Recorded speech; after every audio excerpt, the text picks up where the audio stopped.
हमने पिछली वीडियो में करंट रेशो को डिस्कस किया था, जो कि एक लिक्विडिटी रेशो है।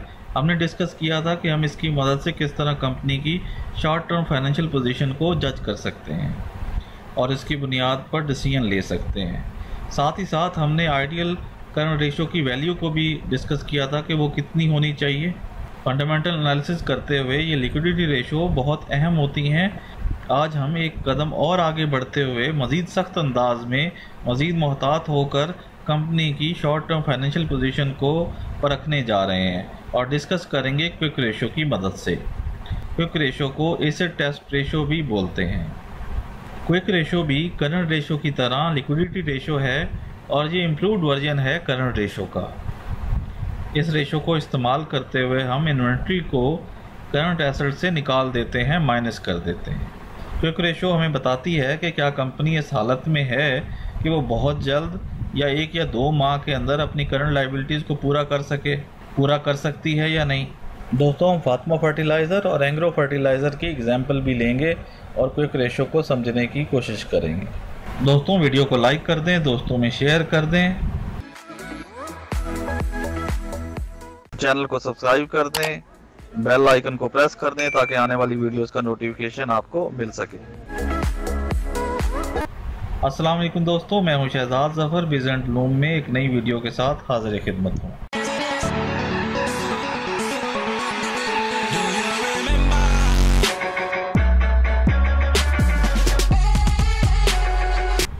दोस्तों, करंट एसेट्स क्या होते हैं? करंट एसेट्स वो एसेट्स हैं जिनको आप 1 साल के अंदर अंदर या तो कंज्यूम कर सकते हैं या उसको कैश में कन्वर्ट कर सकते हैं। इसी तरह करंट लायबिलिटीज़ वो होती हैं जिनको आपको 1 साल के अंदर अंदर जो पे करनी होती हैं। हम पिछली वीडियो के अंदर करंट रेशो को डिस्कस कर चुके हैं। करंट रेशो को फार्मूला होता है करंट एसेट्स और उसको डिवाइड करते हैं हम करंट लायबिलिटीज़ से। दोस्तों, अगर आपने अभी तक करंट रेशो वाली वीडियो को नहीं देखा तो आप पहले उस वीडियो को देख लें। दोस्तों, अब बात करते हैं क्विक रेशो की।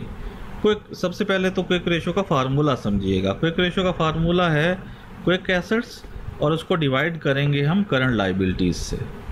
क्विक एसेट्स क्या होते हैं? क्विक एसेट्स वो एसेट्स होते हैं जिनको आप कैश के अंदर बहुत जल्द आप उसको कन्वर्ट कर सकते हैं। 1 से 2 माह के अंदर जिनको आप कैश में कन्वर्ट कर सकते हैं। करंट एसेट्स में हमें 1 साल के अंदर हमें कैश में जिसको कन्वर्ट कर सकें वो करंट एसेट कहलाते हैं, और जिन एसेट्स को हम 1-2 माह के अंदर कैश में कन्वर्ट कर सकें वो क्विक एसेट्स कहलाते हैं।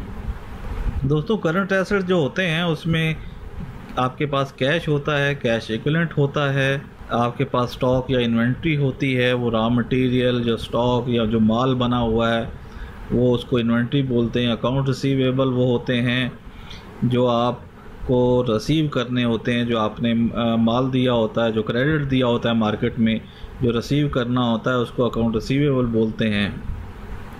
प्रीपेड एक्सपेंसेस वो होते हैं जो आपने एडवांस में आपने एक्सपेंस आपने पे कर दिए हों। मतलब आपने अगर अपना रेंट पे कर दिया है एडवांस में, आपने कुछ एम्प्लॉयज़ को सैलरीज एडवांस में दे दी हैं, तो वो प्रीपेड एक्सपेंसेस होते हैं। इसी तरह करंट एसेट्स के अंदर शॉर्ट टर्म इन्वेस्टमेंट्स भी आती हैं जो आपने बहुत थोड़े अरसे के लिए छोटी इन्वेस्टमेंट्स की होती हैं। दोस्तों, अगर हम करंट एसेट्स के अंदर से प्रीपेड एक्सपेंसेस को और जो आपकी इन्वेंट्री है इसको अगर माइनस कर दें तो जो बाकी बचेंगे, जो कैश बचेगा, कैश इक्विवेलेंट्स बचेगा, इसके अलावा अकाउंट रिसीवेबल होगा और जो शॉर्ट टर्म इन्वेस्टमेंट्स हैं ये आपका क्विक एसेट्स हो जाएंगे। दोस्तों, अगर करंट एसेट्स से हम इन्वेंट्री और प्रीपेड एक्सपेंसेस जो हैं ये अगर माइनस कर देंगे तो जो बाकी बचेगा वो आपके पास क्विक एसेट होगा। क्विक रेशो का जो फार्मूला है वो है क्विक एसेट और उसको हम डिवाइड करेंगे करंट लायबिलिटीज़ से। करंट लायबिलिटीज़ में क्या क्या होता है? करंट लायबिलिटीज़ में आपके पास अकाउंट्स पेएबल होते हैं जो आपने 1 साल के अंदर अंदर जो आपने पे करने होते हैं। आपने सेल्स टैक्स होता है, पे रोल टैक्सेस होता है, इनकम टैक्सेस होते हैं जो आपको 1 साल के अंदर अंदर पे करने हैं। आपने बैंक को जो इंटरेस्ट देना होता है वो पे करना होता है। शॉर्ट टर्म लोन्स होते हैं जो आपने पे करने होते हैं। लोन की इंस्टॉलमेंट अगर है वो आपको पे करनी होती है। कस्टमर्स ने अगर कोई एडवांस में अगर आपको कुछ पैसे दिए हुए हैं, एडवांस में आपके पास पैसे जमा करवाए हुए हैं अपना स्टॉक लेने के लिए, तो उसको कैश डिपॉजिट बोलते हैं।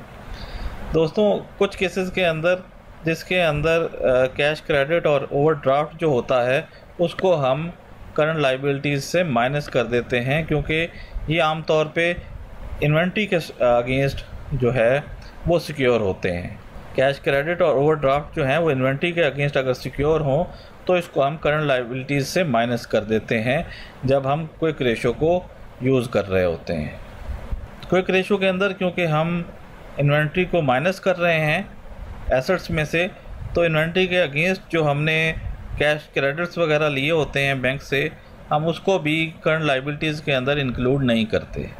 दोस्तों यहाँ देखिएगा, क्विक रेशो जो है उसका फार्मूला है, जैसे कि हम पहले डिस्कस कर चुके हैं, क्विक एसेट्स और उसको हम करंट लाइबिलिटी से डिवाइड कर देते हैं। अब क्विक एसेट्स कौन कौन से हो सकते हैं? इसमें कैश हो सकता है, कैश इक्विवेलेंट्स हो सकता है, जैसे कि हम डिस्कस कर चुके हैं। उसके अलावा अकाउंट रिसीवेबल्स हैं और जो शॉर्ट टर्म इन्वेस्टमेंट्स हैं। इसको हम दूसरी तरह से इस तरह भी लिख सकते हैं कि हम करंट एसेट्स के अंदर से हम इन्वेंट्री को माइनस कर देते हैं और साथ ही साथ हम प्रीपेड एक्सपेंसेस को माइनस कर सकते हैं। आप इन दोनों में से कोई भी फार्मूला यूज़ कर सकते हैं। दोस्तों कुछ सूरतों के अंदर हमें प्रीपेड एक्सपेंसेस जो हैं वो नहीं मिल रहे होते, उसकी वैल्यू हमें नहीं मिल रही होती, तो उस सूरत के अंदर हम क्या करते हैं, हम करंट एसेट्स में से इन्वेंट्री को माइनस कर देते हैं और उसको करंट लायबिलिटी से डिवाइड कर देते हैं। तो ये होता है क्विक रेशो का फार्मूला। आम तौर पे इस फार्मूले को ज़्यादातर यूज़ किया जाता है। मिसाल के तौर पे एक कंपनी है, उसके जो करंट एसेट्स हैं वो हैं 120 मिलियन के, 30 मिलियन की उसकी इन्वेंट्री है और जो उसकी करंट लायबिलिटीज़ हैं वो हैं 100 मिलियन की। तो ये जो क्विक रेशो का जो आपका वैल्यू आएगी वो आएगी 0.9।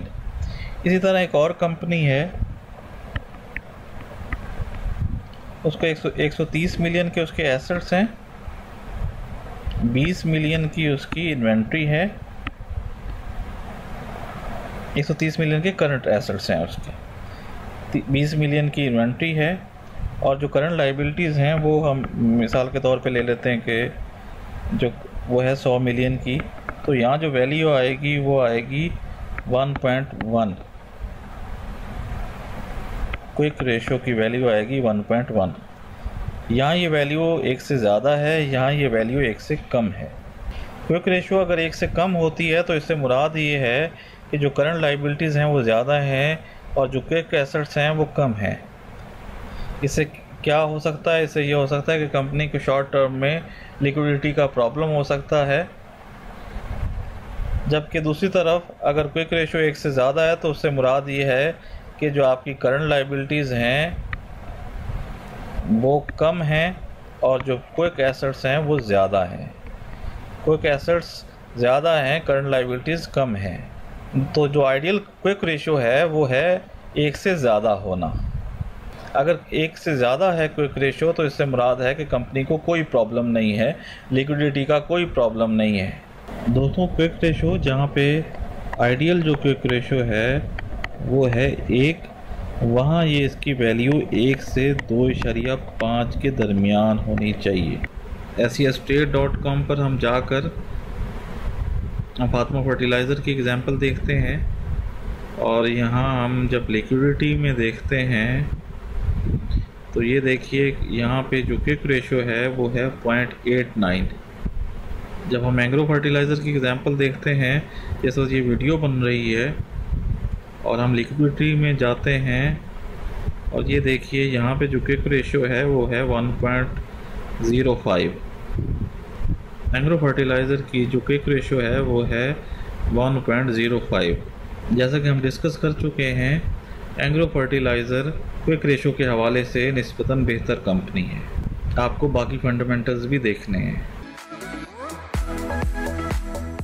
चैनल को सब्सक्राइब कर दें, बेल आइकन को प्रेस कर दें ताकि आने वाली वीडियोस का नोटिफिकेशन आपको मिल सके।